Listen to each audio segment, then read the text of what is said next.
Hello, and welcome to this presentation.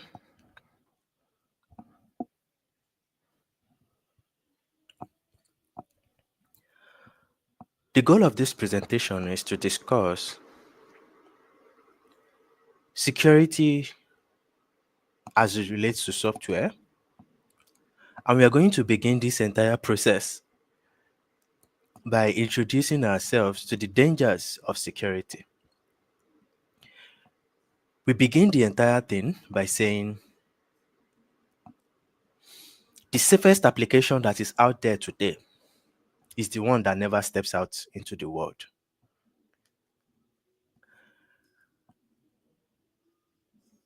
You may have heard plenty reasons and plenty situations or scenarios where applications have been compromised. Users have carted away millions of naira from several fintech applications. Same way, um, bitcoins and crypto applications in general have been unsafe for both parties, both the users who are investing their money and the developers who are managing the platform. In this presentation today, our goal is to look at how to stay safe while we are using web applications.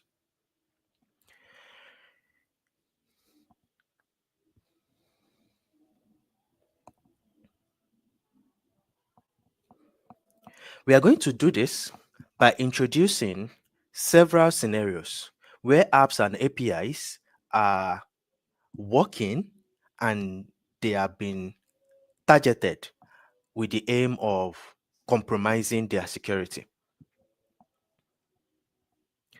So, welcome to this presentation. My name is Mustafa, and I will be your host for today. In Nigeria, over 5 billion naira has been reported stolen via online fraud by the Nigerian NIBSS. Now, this amount of money tells us a very interesting thing about the lucrativeness of compromising transactions online.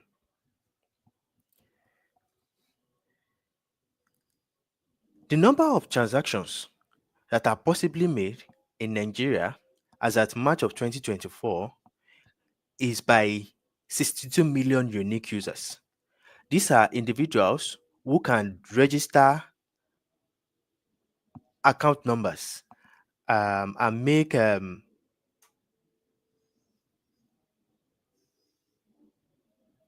decisions for themselves.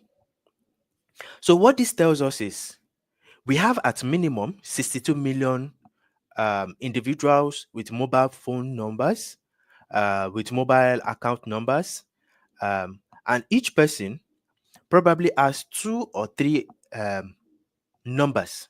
So that means that this number can easily be multiplied by two or three to get an average of the amount of account numbers that are existing in Nigeria today. Since we are focusing on payments and how payments occur in Nigeria, we want to look at a typical transaction. A customer comes online to a website, let's say Jumia or Konga, and they approach the seller, which is the cart that you can see there. They have made their purchase or their selection, and now they are making their way. They are being directed to the payment gateway. On the payment gateway now, you are able to see the processor. So you can now select how you want to pay. This is very easy. Typically, you can pay by bank transfer, or you can pay by using your card online. You can pay by using your USSD. You can pay using a third party, maybe Apple Pay, Google Pay, or using buy now, pay later option. You can pay with any of these options that are existing.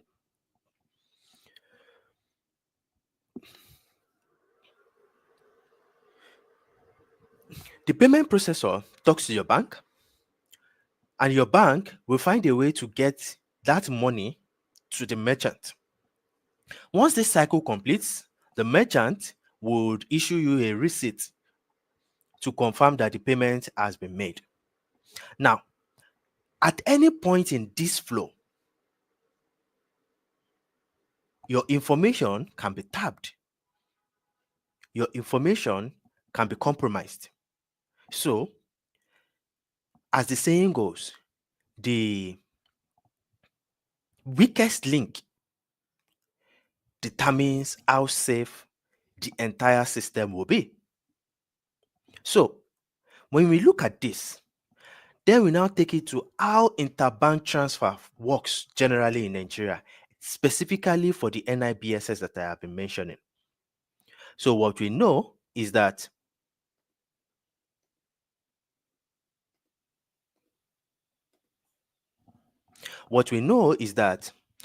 we have the person A that is trying to make this transaction.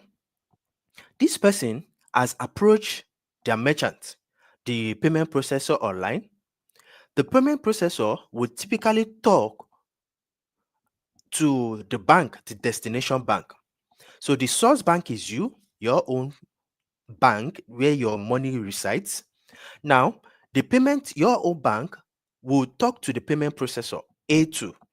The payment processor, via the system of communication that we have called NIBSS, will then make that communication between the bank, that is the source, and the bank, that is the destination.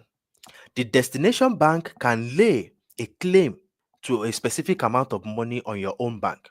So the scenario here that we are going to hear is that we have, if you are trying to buy a bicycle online and you have a certain amount of money in your bank and you are making a bank transfer. So the payment processor, let's say it's Visa here, would go to the destination bank, which is the seller's account, and say, this amount of money is coming to you. The seller would then lay a claim on that amount of money on your own source account. So they might make that decision, the deduction immediately or at a later time. So depending on where that money is being deducted, that is when you get your alert. But if it is not deducted immediately, it means that that money, while it is still in your reflecting as being in your own account, it is no longer yours and you can no longer spend it at that particular time. Then, when the destination bank is balancing their sheet, they can now make a claim maybe at the end of the day or at the end of the week or whatever working hours they have. Now, let's take a step back. Once we have seen this flow and we have seen this flow, now let's look at how different ways social engineers can try to attack this flow. So our first case study is a different product called Payday. A different product. So this startup, no longer works today. Now, here is a Twitter thread, a Twitter communication, where somebody is making a complaint about using the Payday application and that they are going to their website trying to create a virtual account and they have not been able to make any progress. Now, look at the reply that is at the bottom of that particular complaint. There is a genuine complaint. Now, the person replying is replying as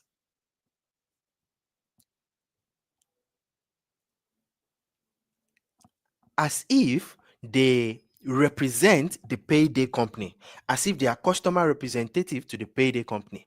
Now, if you look at this They are sending and sharing a link called our payday-aq.life. When you visit this website, you will notice that it is very, very, very similar to the original website. What they are asking for on this place, if you look at the URL, is our payday-hq.life. Now, they are asking you for your email and password. If you dare provide this information for them and you click on that login button, what happens is that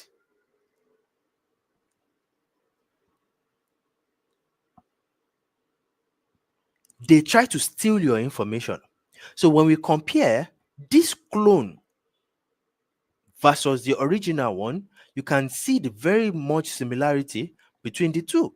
Obviously, there are differences, but a non-suspecting individual would not know what is happening.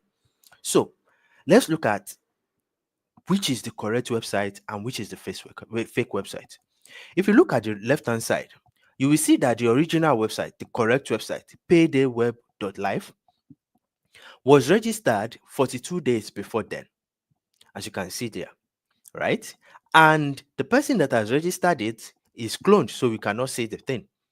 Now, let's look at the fake one that we just saw that was shared um, on Twitter. What you see here is that one is also shared on one, it was created, the domain was bought 103 days before that day, which implies that these two who is record that we are seeing here are fake. They are not the real thing.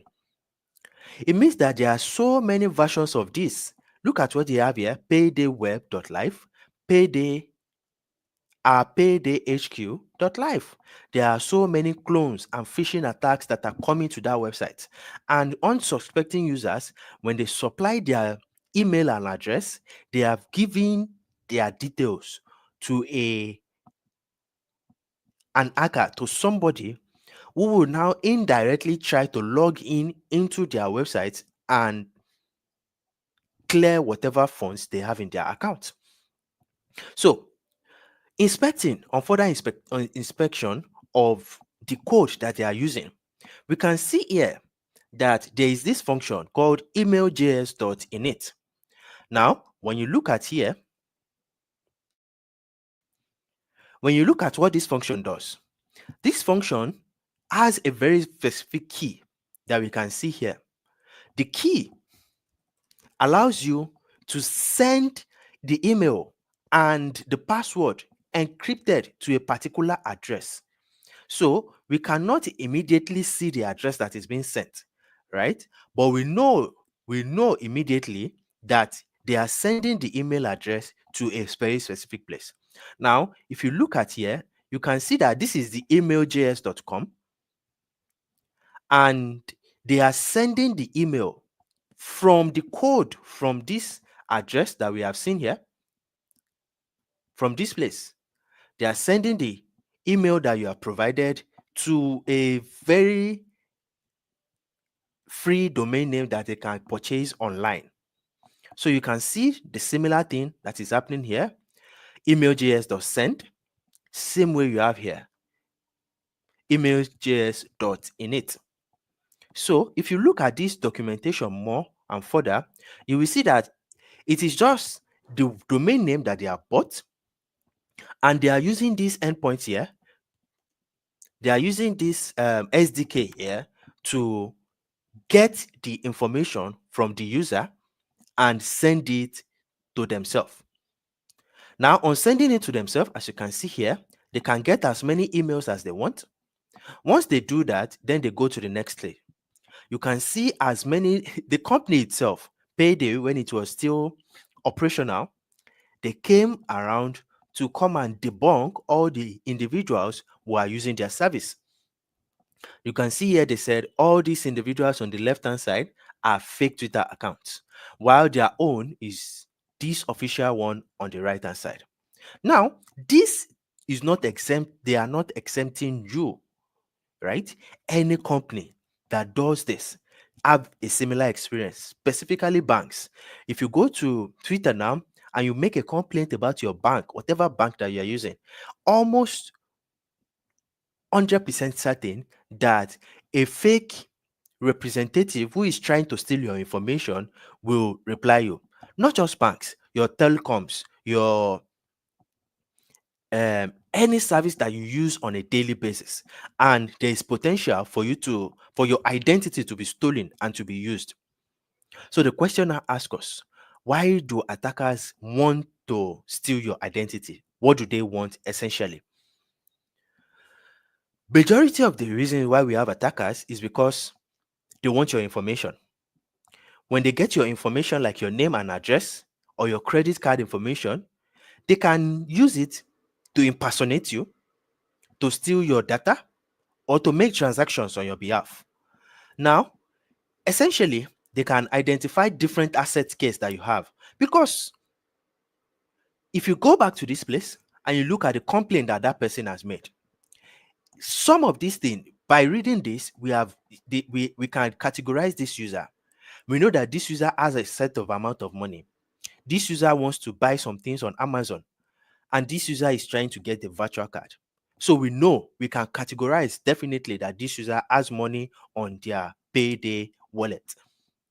So definitely, if a malicious person gets hold of this account, they can compromise and cut away that fund that is in that space. So there is a very big reason why anybody would want to steal information.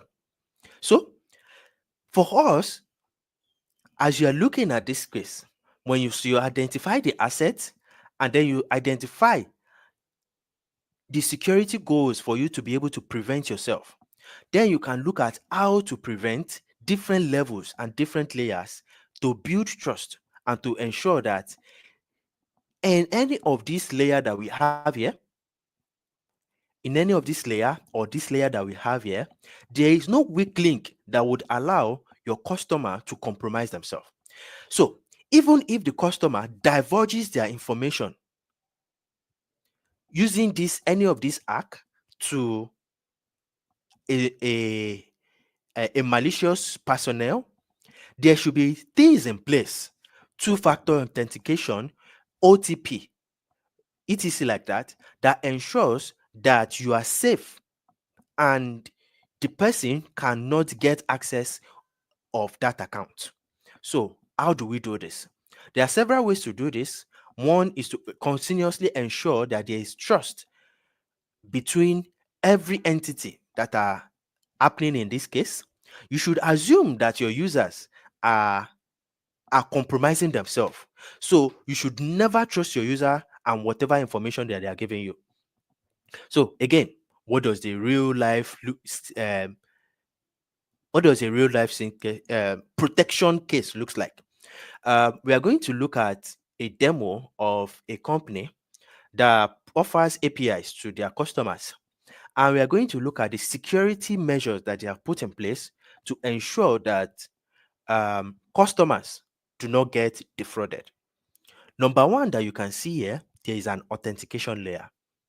The authentication layer that exists allows you to be able to run applications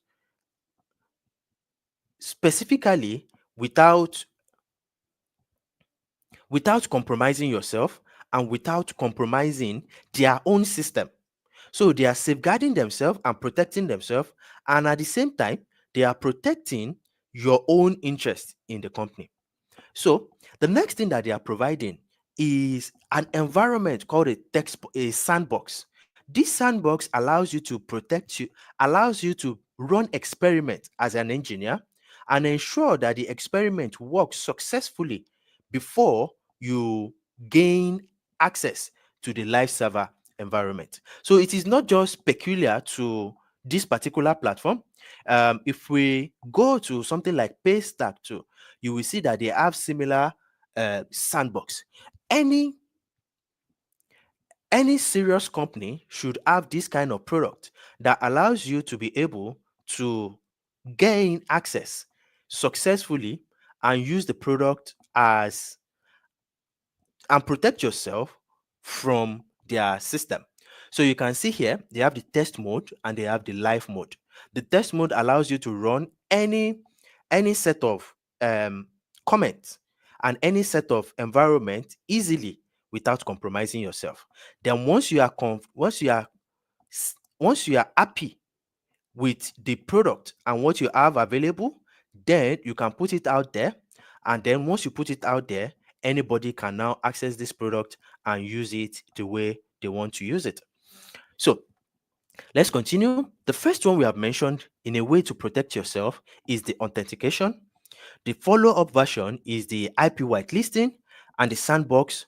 The next thing that we are going to mention is error handling, ensuring that when errors occurs, when issue occurs in any system, there is a very good way. There is a very good way to consistently know what the error is and how the error has occurred. So in this case now, we can see that there are several errors, um, several ways.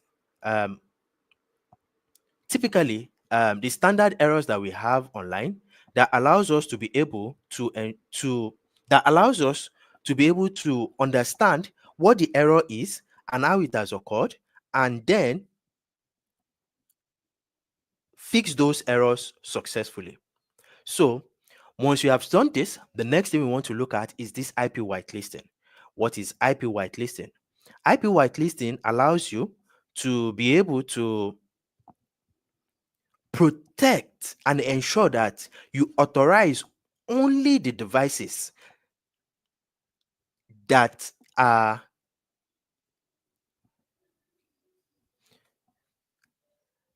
from the right channel to connect to your API, to connect to your service. So this ensures that you know beforehand who is trying to talk to you, who is trying to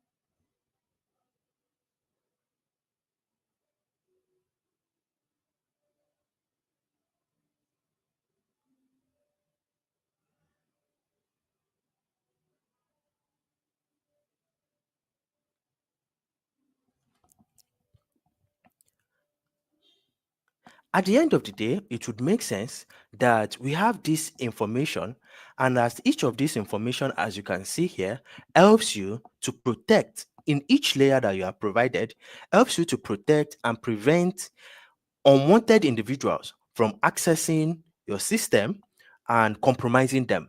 So even if any of these individuals, any of this layer or of this step in the process of making a payment online is compromised, because there are several layers of protection and gates in this system, it ensures that no person can successfully compromise the entire system. If the user or customer is compromised, the merchant will not be compromised. If the merchant is compromised, the gateway would not be compromised. If the gateway is not compromised, the processor is not compromised. At every point in time, somebody is being protected. Something is protecting everybody from getting access to the system.